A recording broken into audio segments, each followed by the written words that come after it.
सीताराम साथियों, आप सभी का बहुत बहुत स्वागत है हमारे YouTube चैनल ज्योतिष पाठशाला में। और आप निरंतर हमारे साथ बने हुए हैं, इसके लिए आपका बहुत बहुत धन्यवाद। एक बार हम जो ये लग्न, चाहे मेष लग्न है, वृषभ, मिथुन, कर्क, सिंह, कन्या, ये 6 लग्नों की बात हम कर चुके थे। और इन लग्नों के क्रम में थोड़ा सा बीच में कुछ पर्व त्योहार आने के कारण ये क्रम टूट गया था। उसी क्रम को हम आज आगे बढ़ा रहे हैं और आज हम बात करेंगे तुला लग्न की। तुला लग्न के जातक कैसे होते हैं या तुला राशि के जातक कैसे होते हैं, कैसे उनका गुण भाव और शरीर की रचना होती है, ये सारी चीज़ें लेकर आपके सामने उपस्थित हुए हैं। तो जो तुला राशि है वो भचक्र की 7वीं राशि है और इसका स्वामी ग्रह है शुक्र। यह राशि वायु तत्व की होती है और ये लोग इकहरे शरीर के होते हैं। इस राशि के जो जातक होते हैं वो सदैव प्रसन्नचित्त रहने वाले होते हैं और हमेशा मुस्कुराते हुए रहते हैं। ये जातक भावना प्रधान, शीघ्र निर्णय लेना और व्यवहार कुशल भी होते हैं और सभी के साथ इनका व्यवहार एक रूप से समान ही व्यवहार होता है। ये किसी के साथ ना, तो जैसे आपने देखा होगा कि सिंबल जो तुला का होता है वो होता है एक तराजू, और तराजू दोनों तरफ एक बराबर समान रहता है, तो इसीलिए इनका व्यवहार सभी के साथ समान होता है। इनके बहुत अधिक मित्र होते हैं और इसका ये कारण है कि इनका स्वभाव हंसमुख और सभी के साथ समान व्यवहार जो होता है उसके कारण इनके मित्र शीघ्र ही बन जाते हैं। प्रत्येक व्यक्ति के साथ ये शीघ्र ही घुल मिल जाते हैं। इनका वास्तविक तो स्वभाव सौम्य होता है, परंतु ये जितने सौम्य होते हैं समय आने पर उतने ही कठोर हो जाते हैं। ये जातक जितने भी कार्य करते हैं उस कार्य को सोच विचार कर ही करते हैं। इनकी कल्पना शक्ति एवं बौद्धिक स्तर बहुत अच्छा होता है। उचित और जल्दी निर्णय लेना इनकी प्रमुख विशेषता होती है।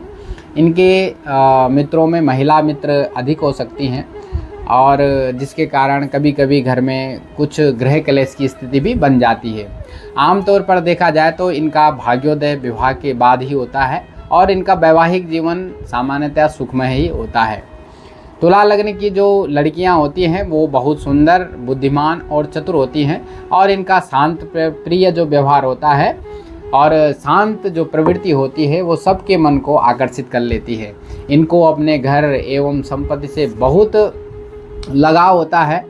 और यदि कहा जाए तो तुला राशि के जो चाहे लड़के हैं चाहे लड़कियां हैं, इनका विवाह जो है ज़्यादातर मामलों में प्रेम विवाह ही होता है और कम मामलों में इनका जो है अरेंज मैरिज जो होती है। तुला राशि के जातकों को भोग विलास की वस्तुएं खरीदना, उनका उपयोग करना, ये सारा अच्छा लगता है। ऐसे जातक कुछ खाने के भी बहुत ज़्यादा शौकीन होते हैं। इन्हें पेंटिंग, नृत्य, संगीत, गायन, एक्टिंग, ये सारी चीज़ें इन्हें अच्छा लगता है। इन्हें कुछ नया करना और ईश्वर में विश्वास रखना, आध्यात्म की ओर चलना, आध्यात्म में रहना, ये चीज़ें भी इनको बहुत पसंद आती हैं। उदार एवं दयालु इनका जो स्वभाव होता है उसके कारण लोग इनकी तरफ आकर्षित होते हैं और ये अपने घुलने मिलने वाले व्यवहार के कारण किसी भी माहौल में, किसी भी देश काल परिस्थिति में अपने आप को स्वयं को शीघ्र ही ढाल लेते हैं। तो यदि हम तुला लग्न के जातकों की बात करें तो ये एक कुशल व्यापारी और लोक व्यवहार में चतुर होते हैं। कला, सौंदर्य प्रसाधन, सुंदर वस्त्र, सजावट की चीज़ें और सौंदर्य प्रसाधनम की चीज़ें, सेंट इत्यादि, यदि इन चीज़ों का ये व्यापार करते हैं तो इन्हें अच्छी सफलता प्राप्त हो सकती है। इसके साथ ही यदि इनकी पढ़ाई में रुचि है तो वकील, जज, आर्किटेक्ट, संपादक, लेखक, अभिनेता और अच्छे साहित्यकार भी ये हो सकते हैं। विदेश एवं समुद्री यात्रा से इनको विशेष लाभ हो सकता है। तो यही यदि कुंडली में ग्रहों की स्थिति अच्छी है तो ये विदेश में जाकर भी अपना कार्य कर सकते हैं और विदेश में जाकर इनको अधिक लाभ प्राप्त होगा स्वदेश की अपेक्षा। इनका भाग्योदय अक्सर 25वें वर्ष में हो जाता है। फिर भी यदि हम कहें तो जीवन के 34, 43, 52, 61, 70 और 79 वर्ष इनके जीवन के लिए विशेष महत्वपूर्ण होते हैं। यदि इनकी बात करें हम तुला लग्न के या तुला राशि के जातकों की, तो ये एक अच्छे बिजनेसमैन भी हो सकते हैं।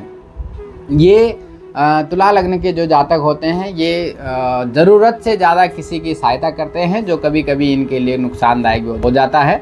और अपने मित्रों पर, अपने दोस्तों पर ये अत्यधिक खर्चा किया करते हैं। कभी कभी ये दिखावा भी करते हैं जो इनके लिए सही नहीं है। तो यदि इनको कोई सलाह दी जाए तो ये एक अपने मित्रों पर अधिक विश्वास करना, उन पर अधिक खर्चा करना और दिखावे से बचे। वैसे तो इनका व्यवहार सभी के साथ समान होता है, और लेकिन कुछ मामलों में इनके अंदर कुछ ईर्ष्या भी होती है। यदि इनके शुभ रत्न की बात करें तो इनका शुभ रत्न हीरा है। हीरा बहुत महंगा रत्न है, इसलिए यदि कोई हीरा नहीं ले सकता है तो इसका उपरत्न जरकन भी है, जरकन भी धारण कर सकते हैं। और इनका शुभ रंग जो है वो सफ़ेद है। और ये जो तुला राशि होती है, इस राशि का जो रंग है वो नीला रंग है। तो आप इस रत्न को धारण करके जो है अपने जीवन को सुखमय बना सकते हैं और जीवन में अभूतपूर्व उन्नति कर सकते हैं। ये वीडियो आपको कैसी लगी कमेंट में जाकर अवश्य बताएं, और हमारे चैनल को लाइक करें, सब्सक्राइब करें। अगली वीडियो में पुनः आपसे मुलाकात होगी, तब तक के लिए सीताराम।